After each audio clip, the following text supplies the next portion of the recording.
तो लीजिए प्रस्तुत है श्रोताओं कार्यक्रम रेडियो के हमसफर। श्रोताओं, इस कार्यक्रम में माननीय केंद्रीय राज्य मंत्री जनजातीय मामले तथा सांसद बैतूल हरदा हरसूद श्री दुर्गादास जी उइके और माननीय विधायक आमला सारणी डॉक्टर योगेश पंडागरे अपने रेडियो से जुड़े अनुभव आप लोगों से साझा करेंगे। तो आइए सुनते हैं उनसे ये रोचक जानकारी और रेडियो के संबंध में उनसे बातचीत।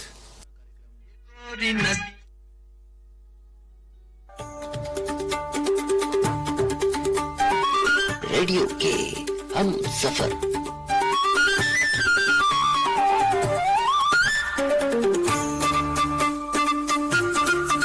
श्रोताओं, आकाशवाणी हमेशा से ही जनता के साथ साथ हमारे जनप्रतिनिधियों की भी पहली पसंद रहा है, क्योंकि आकाशवाणी के जरिए वे समाज के अंतिम छोर पर बैठे व्यक्ति तक अपनी बात सशक्त और सरल तरीके से पहुंचाते रहे हैं।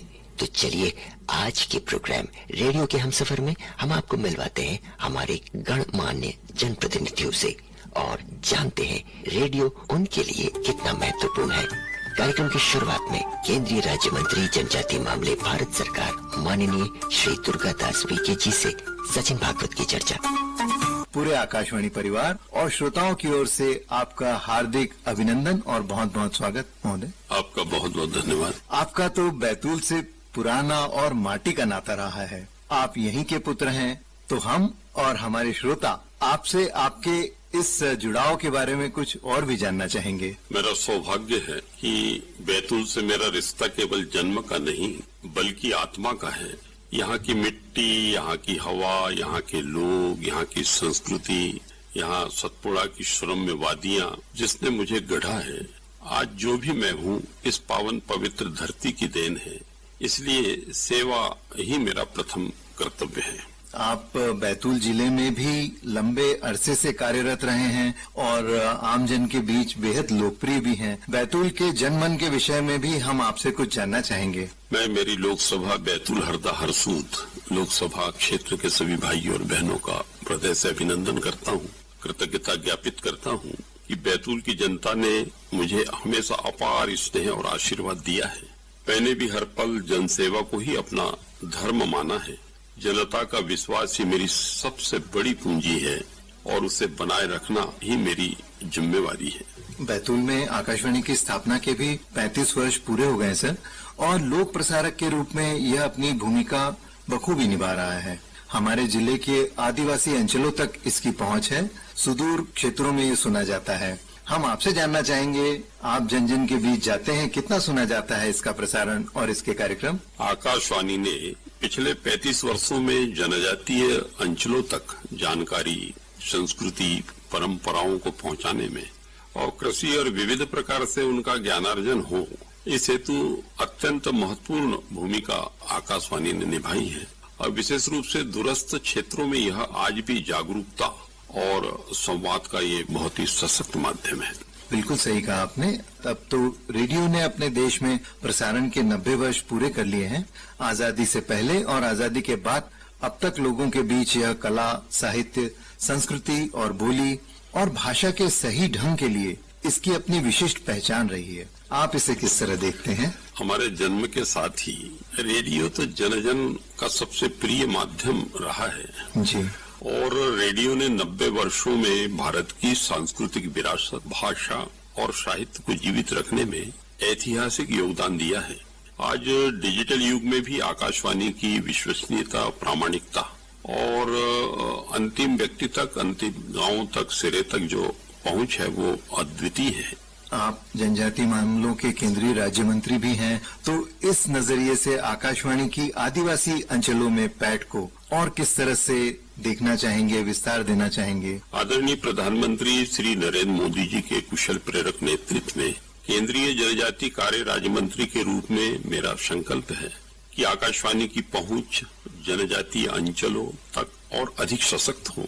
स्थानीय भाषा, बोली, लोक संस्कृति और लोक कला, जनजातीय पहचान को बढ़ावा देकर इसे और भी प्रभावी बनाया जाना चाहिए। हम आपसे अपने श्रोताओं के लिए ये भी बात करना चाहेंगे, आज की रेडियो पर जितना लोकप्रिय फिल्म संगीत है उससे कहीं ज्यादा लोकप्रिय आंचलिक लोक संगीत है और बैतूल का गोंडी लोक संगीत अपनी विशिष्ट पहचान रखता है। आप स्वयं एक अच्छे लोक गायक हैं। आज हम और हमारे श्रोता आपसे इस अवसर पर कुछ गोंडी लोकगीत सुनना चाहेंगे। जनजाति लोक संगीत हमारी भारतीय संस्कृति की आत्मा है। जी। गोंडी, कोरकू, भीली एवं समुची 705 जनजातियों का संगीत, नृत्य, वाद्य यंत्र, वन्याश्रित जीवन पद्धति, खान पान, रहन सहन, बोली, भाषा, उनका परंपरागत ज्ञान हमारे पूर्वजों की विरासत है। यह सब जनजाति समाज के जीवन दर्शन में झलकता भी है।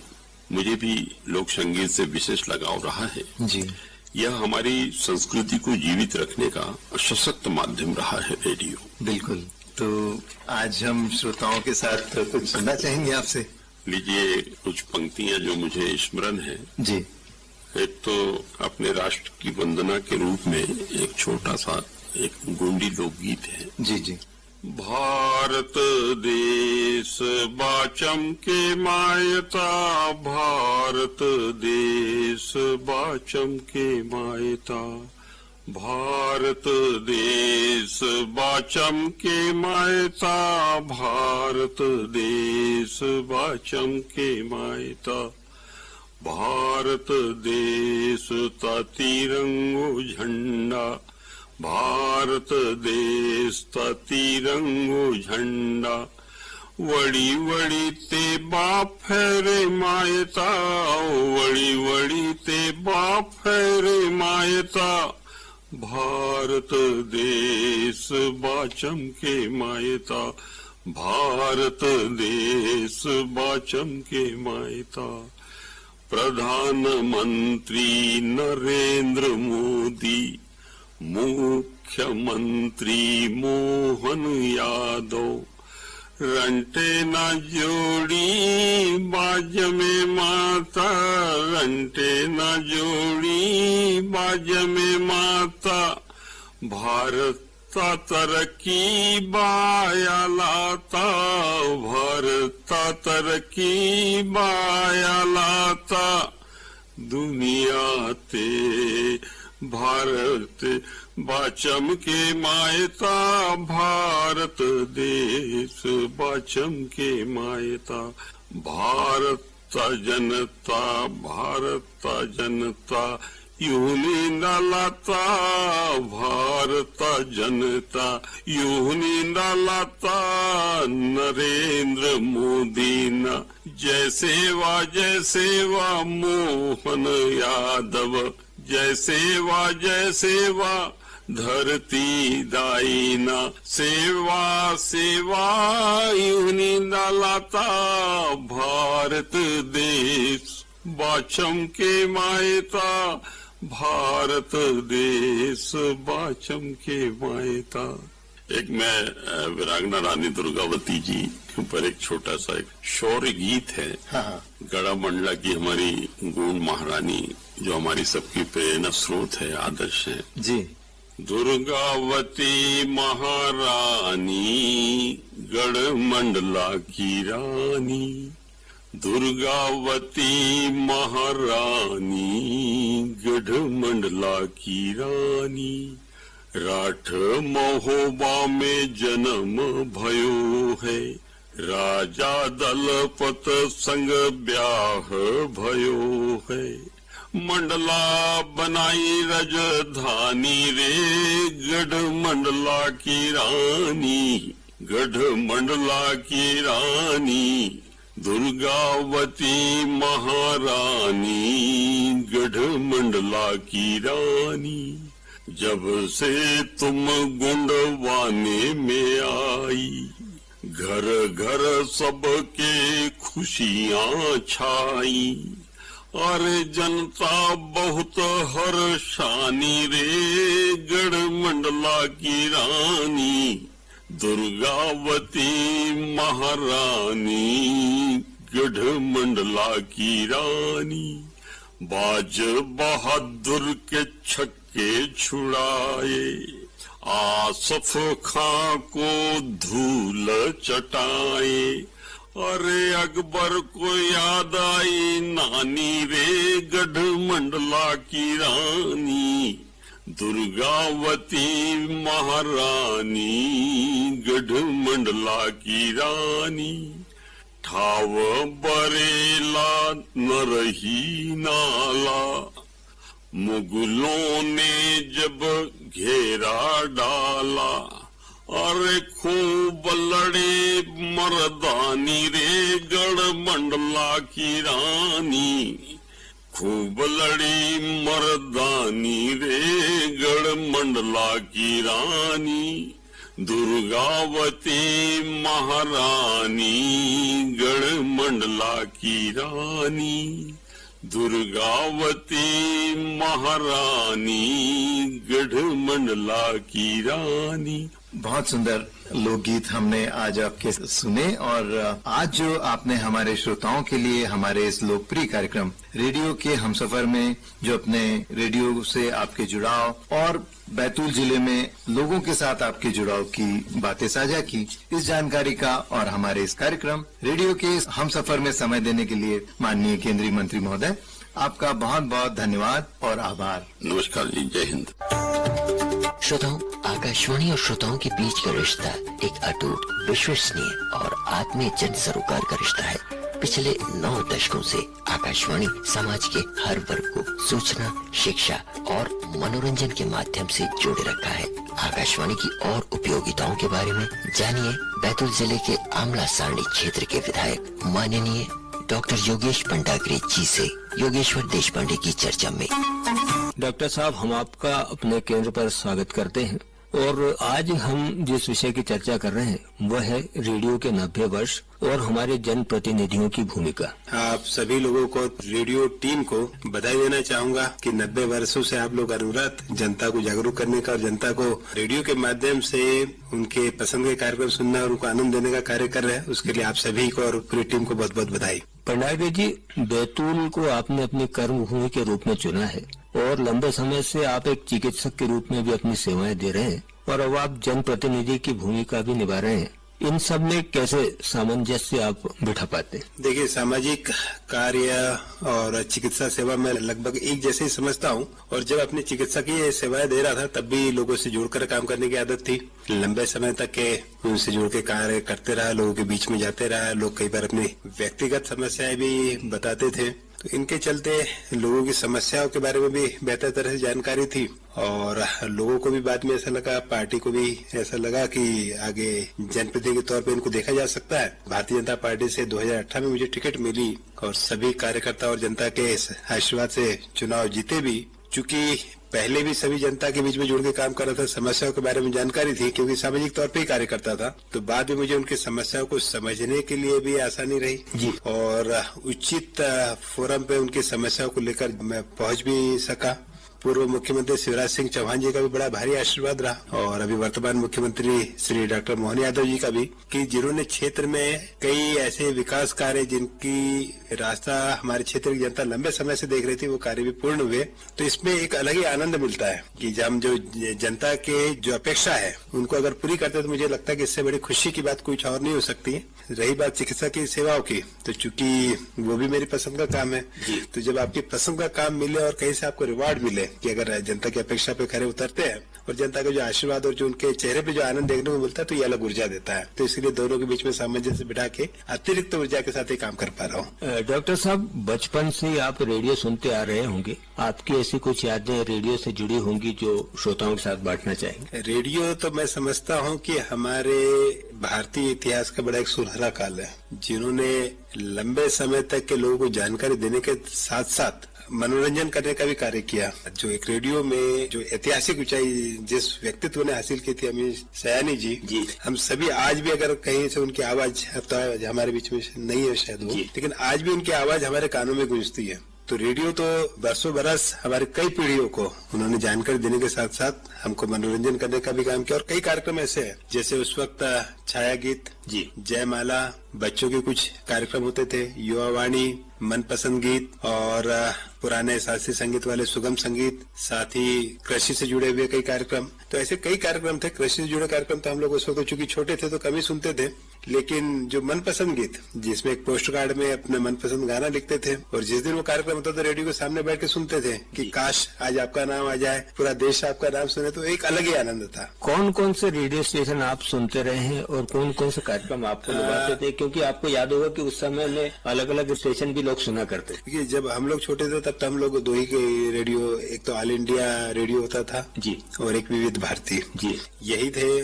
और बिना का गीतमाला, वही मैं जो अभी अमीन सयानी जी की बात कर रहा था, बिना का गीतमाला बढ़िया शानदार तरह से उनका एक प्रस्तुतिकरण होता था और बड़े अपने मनपसंद गीत सुनने को मिलते थे। हम लोगों के पास मनोरंजन का साधन उस वक्त रेडियो ही था। आप लंबे समय से आकाशवाणी, ये हम कहें कि रेडियो प्रसारण सुनते चले आ रहे हैं। ऐसे कौन कौन से कार्यक्रम हैं जो आज भी आपको अच्छे लगते हैं? चूंकि अब थोड़ा सा समय चेंज हो गया, उस वक्त विविध भारती ऑल इंडिया रेडियो था और बीच के दशक में जब टीवी, मोबाइल और दूसरे जो मनोरंजन के साधन थे उनकी उपयोगिता बढ़ी, तब ऐसा लगता था कि रेडियो की उपयोगिता शायद कम हो रही है। लेकिन मुझे लगता है कि ओल्ड इज गोल्ड, तो रेडियो की आज भी उपयोगिता उतनी है। और अब ये जरूर हो गया कि कभी जब कार में बैठे रहते तो हम लोग एफएम रेडियो, जिसमें कुछ मनपसंद गीत भी आते हैं, जो आजकल रेडियो जॉकी होते बड़े शानदार तरह से और बड़े मनोरंजक तरह से वो अपने प्रस्तुतिकरण देते और बढ़िया शानदार गाने आते। तो जब कहीं लंबा ट्रेवल करते हैं एफएम रेडियो लगा लेते हैं और वो सुनते हुए चलते हैं। आपने जैसा अभी कहा कि बहुत सारे मनोरंजन और सूचना के साधन आ गए और विजुअल माध्यम भी आ गए हैं, लेकिन रेडियो पर लोगों का विश्वास कायम है और रेडियो को आप भी लोग सुनते हैं, आज भी लोग सुनते हैं। तो आज भी इसकी लोकप्रियता का क्या कारण आप समझते हैं? देखिए, कुछ चीजें तड़क भड़क वाली चीजें होती है, वो हो सकता है कि हमको कुछ समय के लिए अच्छी लगती है, लेकिन सादगी वाली चीजें लंबे समय तक के आपके मन पे प्रभाव भी डालती है और लंबे समय तक के आनंदित करती है जी। तो रेडियो मैं समझता हूँ कि वो तड़क भड़क वाली चीज नहीं, वो सादगी वाली चीज है। जैसे आज कई तरह के हो सकता है कि घर बनाने में डेकोरेटिव कई चीजें आ गई, लेकिन सागौन की उपयोगिता अपनी अलग ही है जी। आज भी अगर कोई अच्छा घर बनाना चाहता है तो सागौन की लकड़ी लगाता ही है जी। तो कुछ चीजें जो हमारी परंपरागत चीजें होती है वो आपको अलग ही आनंद देती है। रेडियो कहीं शांति से उसमें अपन अपने गाने सुन सकते हैं, स्क्रॉल करना नहीं जी। तो वो जो आज मोबाइल पे जो एडिक्शन होता है उससे भी आप बचते हो। और जैसे आज कहीं किसान भी अगर खेत में रहे, बढ़िया अपना काम करते हुए रेडियो लगाता है और सुनते हुए चलता है, वहाँ पे न किसी नेटवर्क की जरूरत है न किसी और टीवी कनेक्शन की या बिजली की। अपना बैटरी से चार्ज होने वाला आजकल रेडियो आने लग गए तो लोग उस पर सुनते हैं। तो इसलिए रेडियो की उपयोगिता तो मैं समझता हूँ कि हमेशा बनी रहेगी। ये तात्कालिक चीजें नहीं है, ये पीढ़ियों से हमको मनोरंजन करने का काम कर रही है और मैं समझता हूँ कि अगले कई पीढ़ियों तक के रेडियो की उपयोगिता वैसी बनी रहेगी और वैसे हमको मनोरंजन ये करने का काम करते रहेगा। डॉक्टर साहब, आप जिस विधानसभा क्षेत्र से आते हैं वहाँ पर गांव की संख्या काफी ज्यादा है जी और ग्रामीण क्षेत्र भी है, तो आज भी क्या ग्रामीण क्षेत्रों में रेडियो अपनी उतनी ही लोकप्रियता रखता है? बिल्कुल, जो अभी मैं बात कर रहा था कि रेडियो की अपनी उपयोगिता उतनी है और सिर्फ मनोरंजन का साधन नहीं, कई बार ज्ञान वर्धन का काम भी करता है जी। जैसे कृषि से संबंधित जानकारियां, हमारे पास जब कुछ दूसरे मनोरंजन के साधन नहीं थे, रेडियो ने अपनी एक अलग उपयोगिता हमारे इस देश में दर्शाई है। जागरूकता के कार्यक्रम, महिला सशक्तिकरण के कार्यक्रम, स्वच्छता के कार्यक्रम जी, कई और जानकारियों के कार्यक्रम, साथ में मनोरंजन। तो रेडियो का केवल मनोरंजन तक की उपयोगिता नहीं सीमित है, इसकी उपयोगिता मुझे लगता है कि काफी व्यापक है और आज भी हमारे जो किसान भाई है कई जानकारी रेडियो के माध्यम से लेते हैं। तो रेडियो तो है उपयोगी और गाँव में तो इसकी उपयोगिता अलग ही है। केंद्र सरकार और राज्य सरकार की जो जन कल्याणकारी और महत्वाकांक्षी योजना है, इनका प्रचार प्रसार भी रेडियो के माध्यम से किया जाता है। तो जनता के बीच जो ये जानकारी पहुंच रही है, ये कितनी लाभदायी? ये हमेशा से लाभदायी रही है और अभी तो हमारे माननीय प्रधानमंत्री नरेंद्र मोदी जी का भी जो कार्यक्रम है रेडियो पे प्रसारित होता है, मन की बात। और बहुत सारे लोग रेडियो लगाकर वहाँ पर एक समूह में बैठ कर उस कार्यक्रम को सुनते हैं, तो उससे जन जागरूकता भी आती है। और हमारे मोदी जी कई बार जो तात्कालिक समस्या है, कोई नवाचार है, कोई महिला सशक्तिकरण, सब पे वो जानकारी देते हैं। और ऐसे कई कार्यक्रम है जो रेडियो के माध्यम से जनता के बीच में पहुंचता है और लोग उनको बड़े चाव से सुनते हैं। पंडाग्रे जी, आप जनप्रतिनिधि हैं तो स्वाभाविक है जनता की भी आपसे अपेक्षाएं बनती हैं। तो आपके जो क्षेत्र हैं वहाँ पर किस किस तरह की योजनाएं आने वाले समय में साकार रूप लेंगी? जैसे अभी मैंने बताया कि 2018 से मैं एक जनप्रतिनिधि के तौर तौर पे कार्य कर रहा हूँ।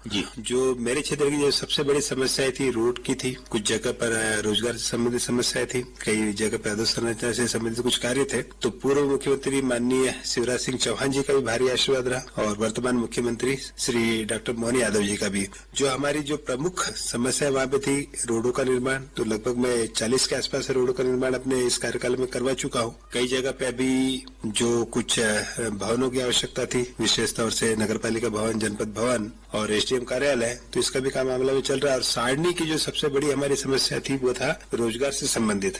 तो मुझे बड़ी खुशी है कि 12,000 करोड़ का एक बहुत बड़ा राशि होती है 12,000 करोड़, तो उतनी बड़ी राशि यहाँ पे पावर प्लांट के लिए स्वीकृत की गई और पावर प्लांट का निर्माण कार्य प्रारंभ हुआ। खदानों की आवश्यकता थी, वहाँ पे हमने खदानों की स्वीकृति ली। खदानों से भी कोयला उत्खनन अभी हो सकता है कि 6 महीने के अंदर चालू हो जाए। कोशिश कर रहे हैं हम लोग कि कोई बड़ा औद्योगिक घराना आकर कोई एक नई यहाँ पर यूनिट लगाए, जिसके लिए भी हम लोग काम कर रहे हैं। अडानी जी का भी सारणी में सीमेंट फैक्ट्री का प्लान प्रस्तावित है, तो कोशिश कर रहे हैं कि वो भी जल्दी आ जाएगा। डॉक्टर साहब, एक बात और हम आपसे जानना चाहेंगे आमला सारणी क्षेत्र से संबंधित, क्योंकि आमला रेलवे की दृष्टि से देखा जाए तो भी एक महत्वपूर्ण रेलवे स्टेशन है, एक प्रकार से जंक्शन भी है। तो यहाँ भी आगामी समय में कुछ और सुविधाओं में बढ़ोतरी हो सकती है? जी बिल्कुल, वहाँ पर जो खाली जमीन पड़ी है उसमें भी हम लोग कई तरह की कुछ यूनिट प्रस्तावित करने की बात कर रहे हैं, जिसमें रेलवे के अधिकारियों से लगातार बात चल रही है, कोशिश वो भी है। लेकिन आमला क्षेत्र में जो मुझे अभी सबसे प्रमुख समस्या लग रही है वो जल से संबंधित है, क्योंकि वाटर लेवल वहाँ पर लगातार तेजी से नीचे जा रहा है। ग्राउंड वाटर लेवल लगभग 500 और 600 फीट तक के पहुंच चुका है। तो कुछ वहाँ पर बैराज और कुछ डैम, ये हम लोग कोशिश करें कि जल्द से जल्द हो जाए। हमारे प्रदेश अध्यक्ष हेमंत खंडेलवाल जी बैतूल से ही आते हैं, तो अब उनके माध्यम से हम लोगों को योजनाओं को यहाँ पर स्वीकृत कराना और आसान हो गया। बैतूल में एक मेडिकल कॉलेज भी आ रहा है, वो भी हम लोगों के लिए एक बड़ी उपलब्धि है, उन्हीं के माध्यम से आ रहा है। तो कोशिश करेंगे कि अगले जो अभी 3 साल का हम लोगों का कार्यकाल बचा है, इसमें बैतूल में कुछ ऐसी बड़ी योजना आ जाए जो लगे कि हम लोगों से जनता ने जो अपेक्षा की थी वो हम लोग उस पर खरे उतरे। डॉक्टर साहब, एक बात और आती है कि आप अपनी ओर से योजनाओं को लागू करते हैं या करवाने का प्रयास करते हैं। जैसे हम स्वच्छ भारत की बात कर लें, नशा मुक्ति की बात कर लें, या और भी बहुत सारी महत्वाकांक्षी योजनाएं हैं केंद्र सरकार की, उसमें जनता का रुझान, जनता का प्रतिसाद आप कैसे देखते हैं? देखिए, कोई भी योजना का सफल होना हमेशा जनता के सहयोग पर भी निर्भर करता है। कानून हम लोग बना देते हैं, लेकिन कानून का पालन करने वाली जनता भी होनी चाहिए, तभी किसी कानून के बनने का भी मकसद पूरा होता है। तो जनता का सहयोग तो मुझे लगता है कि हमेशा सर्वोपरि होता है। और कई जब हम लोग कुछ नई योजना या कोई नया कानून या स्वच्छता का आंदोलन अगर चालू करते तो ये ऐसा नहीं होता कि एक दिन में सारा बदलाव आ जाए। जिस वक्त हमारे प्रधानमंत्री नरेंद्र मोदी जी ने लाल किले से ये कहा था कि हर घर हम शौचालय बनाएंगे, तो कई लोगों ने उसका बड़ा भारी विरोध किया कि आज देश के प्रधानमंत्री लाल किले के प्राचीर से खड़े होकर देश की आजादी के 70 सालों बाद ये बात कर रहे हैं कि देश में हर घर में शौचालय होना। लेकिन आप उस एक बात को देखिए और उस आंदोलन को देखिए। 2014 के पहले की अगर मैं बात करूं तो बहुत सारे गांव ऐसे थे कि जहां पर आप भी कभी रात में या शाम को कहेंगे तो जाना मुश्किल होता था। रोड के तरफ गंदगी और कई बार बड़ी असम्माननीय स्थिति का सामना करना पड़ता था। बदलाव एक दिन में तो नहीं आया, लेकिन 10 सालों में तो आ चुका है। आज लगभग हर घर में शौचालय है। आज कोई बाहर शौच के लिए जाना मुझे लगता है कि शर्म की बात समझता है। तो जब कोई भी योजना आती है तो उसके धीरे धीरे एक वो जन आंदोलन बनता है, और जन आंदोलन बनता है, जनता की मानसिकता में बदलाव आता है और धीरे धीरे लोग उसके आदी हो जाते हैं। तो मुझे लगता है कि ऐसी जो योजनाएं, बड़ी बड़ी योजनाएं आती है, इसमें समय लेता है लेकिन होती है। देश की स्वच्छता की बात करें तो आप और हम भी जब चलते हैं तो कार से बाहर भी कचरा फेंकने में सब कुछ महसूस करते हैं। घर के आसपास भी हमारे में अगर कचरा हो तो उसमें भी हमको बुरा लगता है। 10 साल पहले, 15 साल पहले की बैतूल की बात कर ले, आज उसकी स्वच्छता की बात करें, भोपाल इंदौर की स्वच्छता की बातें करें, आज पूरे देश में सबसे स्वच्छ शहरों में गिने जाते हैं।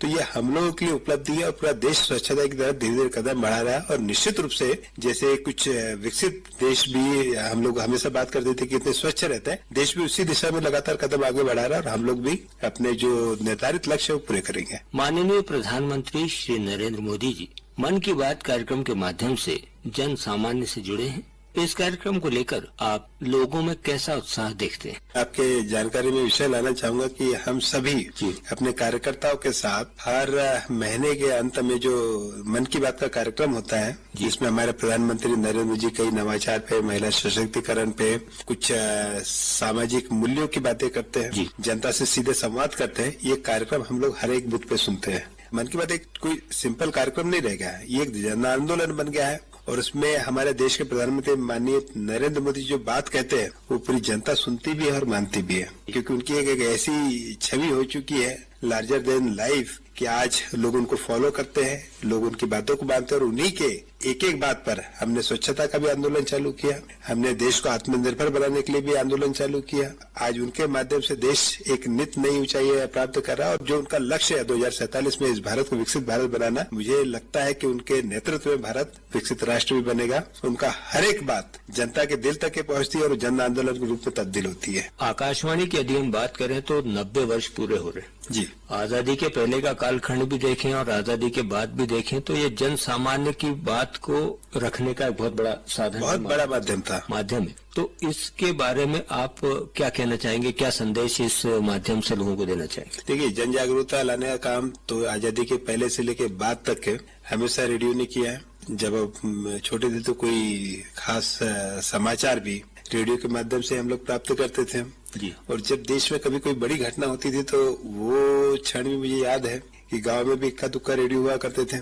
जी। रेडियो के आसपास पूरे गांव वाले बैठे होते थे, कोई शोर न करे इसका ध्यान रखा जाता था कि हर एक व्यक्ति तक के बात पहुंचे जी। तो रेडियो से तो बड़ा एक भावनात्मक रूप से मुझे लगता है कि हम सभी लोग जुड़े हैं। कई बार मनोरंजन के कार्यक्रम के साथ साथ जैसे क्रिकेट चल रहा है जी, तो क्रिकेट कमेंट्री भी इतनी शानदार, उसमें हम लोग जब बैठे होते थे क्रिकेट के पास की बॉल ऊपर गई, खिलाड़ी ने बॉल को हवा में उछाल दिया और ये उसके नीचे दूसरा खिलाड़ी आया और कैच पकड़ने वाले और कैच पकड़ लिया और एक तरह कैच छूट गया। तो कई चीजें तो ऐसी थी कि ऐसा लगता था कि सामने कोई दृश्य चल रहा है। इतने शानदार तरह से रेडियो ने भी मुझे लगता है कि प्रत्यक्ष रूप से लोगों को क्रिकेट भी दिखाने का काम किया है जी।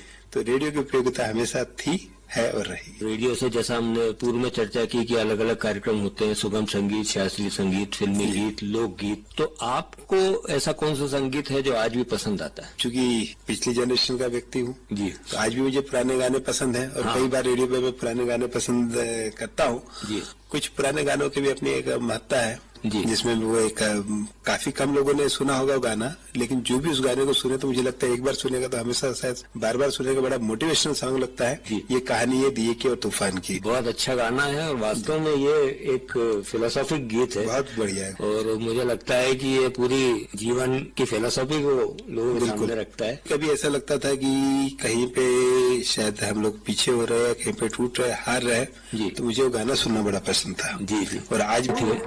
और हमारे साथ तो बहुत सारी बातें की, अपनी व्यस्त दिनचर्या में से आपने हमारे लिए समय निकाला। जी, मुझे भी देशपांडे जी आपके बीच में उपस्थित होकर बड़ा अच्छा लगा और ऐसा लगा कि मुझे कि पुराना कालखंड आंखों के सामने से घूम गया और रेडियो की पुरानी यादें ताजा हो गई आज। बहुत बहुत धन्यवाद। ये कहानी है दुनिया की और तूफान। तो ये था हमारा आज का प्रोग्राम रेडियो के हमसफर, जिसमें हमने आपको सुनवाया केंद्रीय राज्य मंत्री जनजातीय मामले भारत सरकार माननीय श्री दुर्गादास वीके जी से सचिन भागवत की चर्चा और बैतूल जिले के आमला सारणी क्षेत्र के विधायक माननीय डॉक्टर योगेश पंडाग्री जी से योगेश्वर देशपांडे की चर्चा। उम्मीद है श्रोताओं आपको ये प्रोग्राम पसंद आया होगा। प्रस्तुति आकाशवाणी बैतूल की थी। तो इस बार के लिए बस इतना ही। नमस्कार। रेडियो के हम सफर।